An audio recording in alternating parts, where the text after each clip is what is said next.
মহালয়ার দিনে সকালটা একটু অন্যরকমই হয় বলো। হ্যালো সবাইকে, welcome back to my mini blog. আজকে তো মহালয়া, তো সকলকে জানাই শুভ মহালয়া আমার তরফ থেকে, পিকুর তরফ থেকে। সবাই খুব ভালো করে পুজো কাটিও। তো ফাইনালি পুজো চলেই এলো, আর এক সপ্তাহ বাকি দেখতে দেখতে। আর জানো তো, সকালবেলায় উঠেছিলাম মহালয়া দেখে, দেন আবার শুয়ে পড়েছি। তারপর সোজা উঠেছি 9টার সময়। সকালবেলা তখন আর ভিডিও করা হয়নি, তখন ব্যালকনিতেও যাওয়া হয়নি। আর জানো, আমি যখন ছোট ছিলাম তখন আমরা সব ভাই বোনেরা দিদিরা মিলে মহালয়াতে পিকনিক করতাম। যারা আমার ব্লগ দেখো ডেইলি তারা নিশ্চয়ই জানো, আমি কলকাতায় যখন গিয়েছিলাম তখন দেখিয়েছিলাম যে আমার বাড়িতে মানে ব্যারাকপুরে আমাদের বাগান রয়েছে। তো ওই বাগানে আমরা পিকনিক করতাম। তো ওটাই মনে পড়ে যাচ্ছিলো আজকে। আর তারপর সকালে ব্রেকফাস্ট করে চলে এসেছি লাঞ্চের প্রিপারেশন করতে।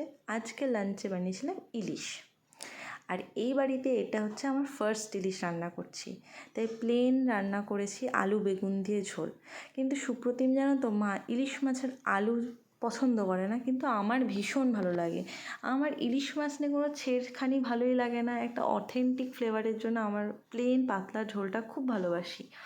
তো ওটাই রান্না করেছিলাম, সাথে ছিল চিচিঙ্গা ভাজা, লোটে মাছের ঝুড়ি, ডাল, আর আলুর তরকারিও করে রেখেছিলাম রাত্রে রুটি করব বলে। আচ্ছা, তারপর বিকেলবেলায় চা খেয়ে আমরা তিনজনে গিয়েছিলাম কিছু জিনিস কিনতে, পুজোর লাস্ট শপিং। আর কাল থেকে তো নবরাত্রি শুরু, তাই দেখো মার্কেটে ভীষণ ভিড়।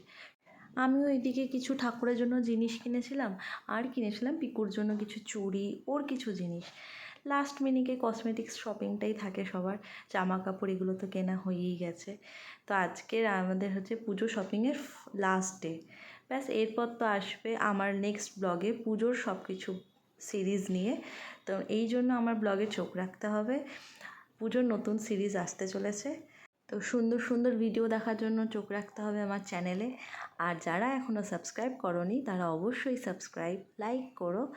চলো আজকের মতো এখানেই, আপকামিং পুজো সিরিজ নিয়ে আসছি নেক্সট ব্লগে, ওখানে আরও অনেক তোমাদের সাথে গল্প হবে। আজকের মতো এখানেই, বাই। সবাই সুস্থ থেকো, ভালো থেকো।